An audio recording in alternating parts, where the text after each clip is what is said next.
What if this first fight in Z ended rather differently? Hey guys, MasakoX here, and welcome back to another What If Week! We are back with some interesting scenarios to get your grey matter going. Last month we talked about the possibilities that befell Bulma if she never met Goku, what if Piccolo fused early with Kami, and what would be the result if Kid Goku went Super Saiyan a lot earlier than he was supposed to. Pretty outlandish stuff, don't you think? So let's continue that trend with quite possibly one of the most requested what ifs I have received thus far. What if Raditz turned good? Goku's brother from the depths of space, our ticket to the stars. One that only stuck around for about 5 episodes before being killed by a special beam cannon by Piccolo taking Goku with him, but that's besides the point. What if we were to say that the events of that fight somehow changed in a way that resulted in a long-lost relative of Cousin It from the Addams family surviving? Since Raditz does not make his mark until the end of the Dragonball arc and the beginning of the Z arc, around about chapter 195 of the original manga, the events of the original Dragon Ball series are pretty much the same as they were, with Goku and Piccolo remaining bitter rivals and Gohan being born. Raditz arrives on Earth and is shocked, disappointed, and annoyed to not only see the Earth pristine, but thriving. Clearly his little brother needs a good talking to. Or he's dead. Whatever the reason, he has to do something about it. After coming across Piccolo and teasing him about his weaker power level, which is something that Raditz does a lot, he senses a slightly greater power level and goes off to investigate. At this time, he doesn't know it's his little brother because Saiyans at the time relied solely on their scouters, instead of having the ability to sense powers naturally. He finds Goku at Kame House, and the events of the manga and the anime play out as you would expect. Him informing his younger brother about his Saiyan origins as well as the fate of their race. After Goku refuses to join his brother in arms, Raditz kidnaps his nephew and flees the scene. This is the point where Goku and Piccolo reluctantly join sides despite being bitter enemies for the longest time. They have to fight Raditz in order to save the Earth and Gohan. Yeah, I know, this is the story that you're very familiar with and I've really not deviated. Well, don't worry, this is where I start to do so. We are about to divert from this well-trodden path. Well-trodden path. We have now reached the point where Piccolo is about to fire the special beam cannon.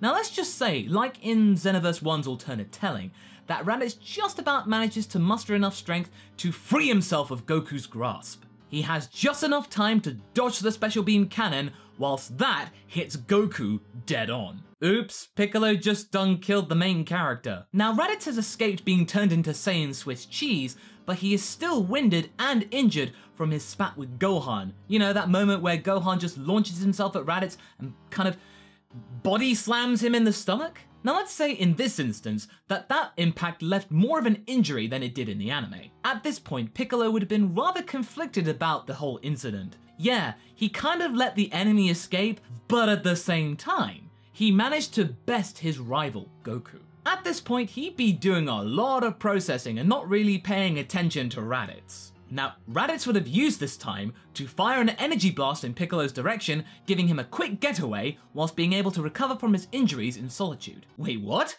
Raditz, run away? That's not like him, Masako. Ah, well I think it is entirely like him. Now you see, Raditz may be more like the archetypal Saiyan than Goku is, but he is still slightly different from the stereotype. He is a trickster and a manipulator, but he does have a level of empathy which kind of elevates him from the typical Saiyan. Now that I think about it, all of Raditz's relatives are somewhat different from normal Saiyans. You know, Bardock, Gine, Kakarot, Raditz, they're all much more empathic. If he was truly a cold-blooded killer, he would have killed Goku on the spot for failing to do his job of destroying the planet, terraforming it, and preparing it for Lord Frieza. Nope. He gave his brother many chances to change his mind and join him, although granted some of those instances were traps. Also, more importantly, Raditz is a bit of a coward. He fears death greatly, and is shocked to see that Goku would even contemplate sacrificing himself. That's not something a typical Saiyan would say. A normal Saiyan, if they were in a similar situation to what Raditz and Goku were in,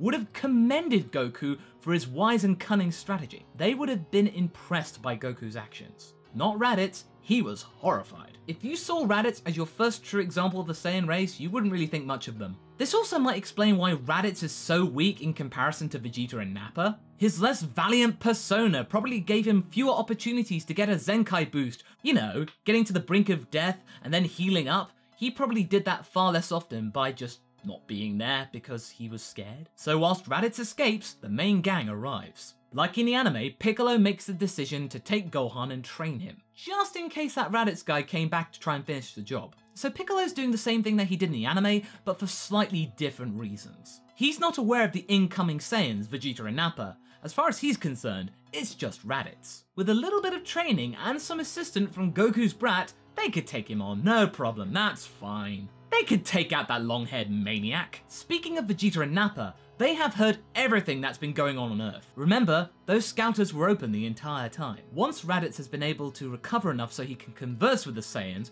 which is about a day or two, he reports back about what happened in great detail. Vegeta would have mocked Raditz for being so weak and allowing these pesky Earthlings to get the better of him. Also, he would have made fun of Raditz for having such a weak brother who couldn't do his job properly, and therefore branded him and Kakarot a complete and utter waste of space. As far as the Prince of All Saiyans was concerned, Raditz's incompetence on Earth was the last straw, and he would tell Raditz not to return to Vegeta and Nappa's company. But before Vegeta can say this though, Nappa jumps in and says that Piccolo guy sounded kinda fun, and that he wants to try and fight him. He wants to check out that Earth and pay that green guy a visit. Well, they've got nothing better to do, so with his interest piqued, Vegeta agrees to go to Earth and fight Piccolo, using the coordinates that Raditz provided through his scouter transmissions. Raditz pleads with Vegeta to let him help the two, but Vegeta is having none of it. He gives Raditz an ultimatum: either stay out of their way when they arrive on Earth, or die. Vegeta cuts comms with Raditz, leaving the Saiyan completely isolated and alone. He now has nothing. His planet gone, his friends gone, and even his long-lost brother is gone. What does he do now? He's a disgrace to the entire Saiyan race. But he can't just sit back and take what Vegeta and Nappa has said, even if he is the Prince of All Saiyans. He's gotta do what's best for his race and come out strong. Rise to the occasion! After a few weeks to further recover from his wounds, he decides to pay Piccolo a visit and try and find him somewhere in the mountains. He uses his scouter to try and search for Piccolo's power level. He notices that the power level has increased slightly, and that there is another power level there with him. But due to the fact that I think that the scouter's battery is starting to weaken, he can't get a precise location for the two. Just a general direction, like say, oh, they're about so many miles northwest or something. He flies off in that direction to search for Piccolo and Gohan. Because Raditz cannot manipulate his energy and try and suppress it so that gives him cover, Piccolo can easily sense Raditz approaching, and therefore change his location quite easily. For the next few weeks, it's a subdued game of cat and mouse. One night though, things change. Gohan looks at the full moon, and so does Raditz. This results in both of them changing into great apes, not that far from each other. And you know what that means?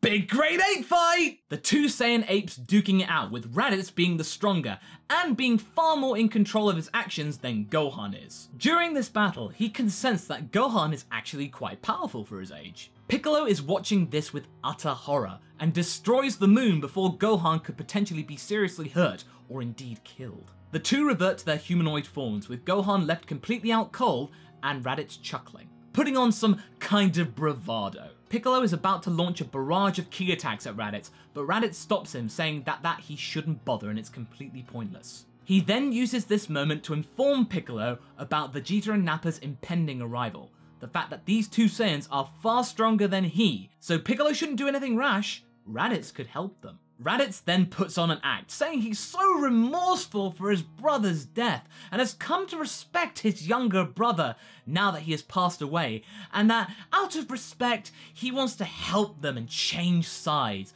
out of pure goodwill. Piccolo doesn't trust him one bit, but at the same time, two immensely strong Saiyans is much more of a concern than one mediocre Saiyan. If you're having to deal with 3 Saiyan warriors, it's better to have one of them on your side, right? Better the devil you know and all that. Whilst this has been going on, Goku has proceeded to King Kai's place via Snake Way like he did in the anime and the manga. The difference is that Goku is not aware of Vegeta and Nappa's impending arrival on Earth. But King Kai is though. He is the Kai of North Galaxy after all, and would notice 2 particularly powerful Saiyans heading in the direction of Earth, and that spelling not exactly good news. He would impress upon Goku to train harder than he ever has before in his life, much more than he did on the planet in the anime. So everything will kind of catch up. As the two Saiyans head for Earth, Raditz, Gohan and Piccolo are training with each other. Both Piccolo and Gohan are extremely untrusting of Raditz, but they believe that just to play along with this guy is a lot better than ending up dead. Hey, I guess they're just being grateful for that, I suppose. Then one night,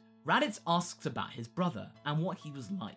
Gohan says fondly that his daddy is the greatest and strongest fighter on Earth, beating every single guy in his path, even Mr. Piccolo. Piccolo annoyingly confirms this and says that not only is Goku a great fighter, but a very honourable warrior at the same time. This is a big deal for Piccolo, because this is not something he would easily say. Raditz is actually kind of impressed, and this is where his bravado begins to falter. He recalls his own childhood and how lonely it was. If you're familiar with the events of Toybell's Dragon Ball Z fan manga, you'll know where I'm going with this. If not, I shall summarise it by the fact that Raditz did not have a good childhood. It's kind of obvious if you think about it.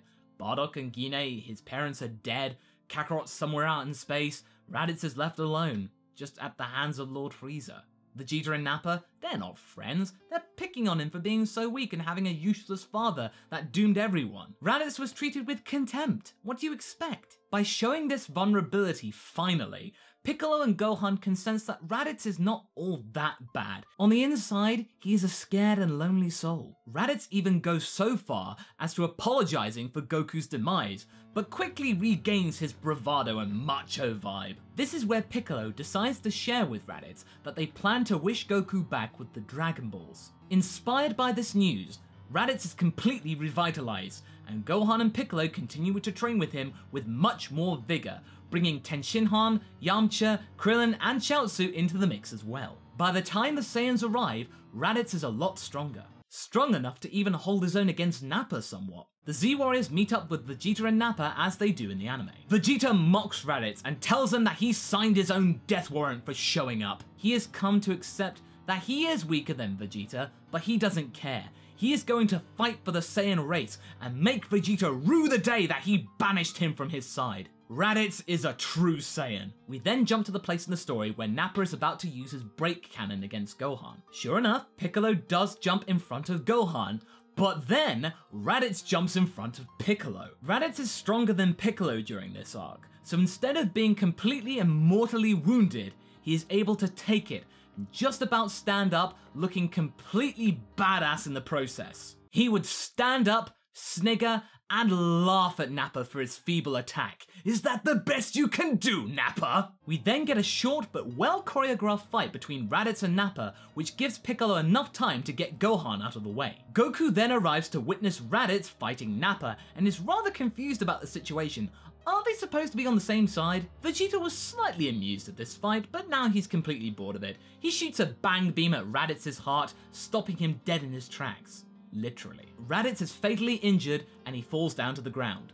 Goku uses this time to head over to Piccolo and Gohan to check whether they're okay. They then tell Goku about Raditz, how he's changed, and how he's now on their side. Goku's still kind of confused though, so he walks over to Raditz to try and get some more answers out of him, with Nappa laughing on from the sidelines, saying about how they look too cute together, the siblings. Raditz looks up at Goku and is glad to see him again. He apologizes for his behavior the last time they met. Raditz tells Goku that he knows all about his little brother's fights and how proud he is of him because he's gotten so strong. He can sense the potential in Goku to make the Saiyan race proud, much more so than Vegeta and Nappa, and how he can take those two bastards out. If only our father could see us now, he'd say, taking on a prince and beating him. Who'd have thought? Goku thanks Raditz for his help in keeping Gohan safe, as well as even forgiving Raditz for his original transgression in kidnapping Gohan in the first place. Raditz chuckles and slips away from consciousness. Goku is left saddened and angered, and proceeds to body slam Nappa as he does in the anime. And thusly, the events of the Saiyan saga continue to play out as per normal, only this time, Piccolo is around to watch the action unfold. So there we go.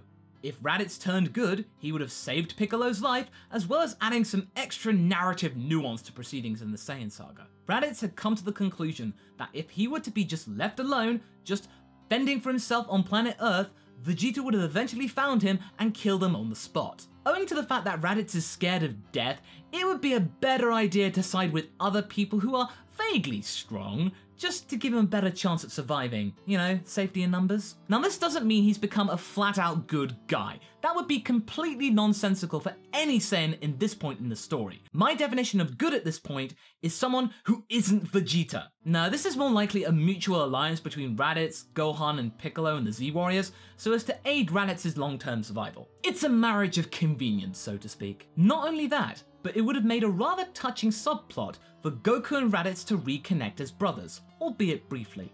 I think that would have made for a really touching story. So what do you guys think? Do you like my interpretation of Raditz? Do you think it fits well with the character in general? Leave a comment below, check out the poll on the top right, and let's get this discussion going. But anyway, I hope you enjoyed this video.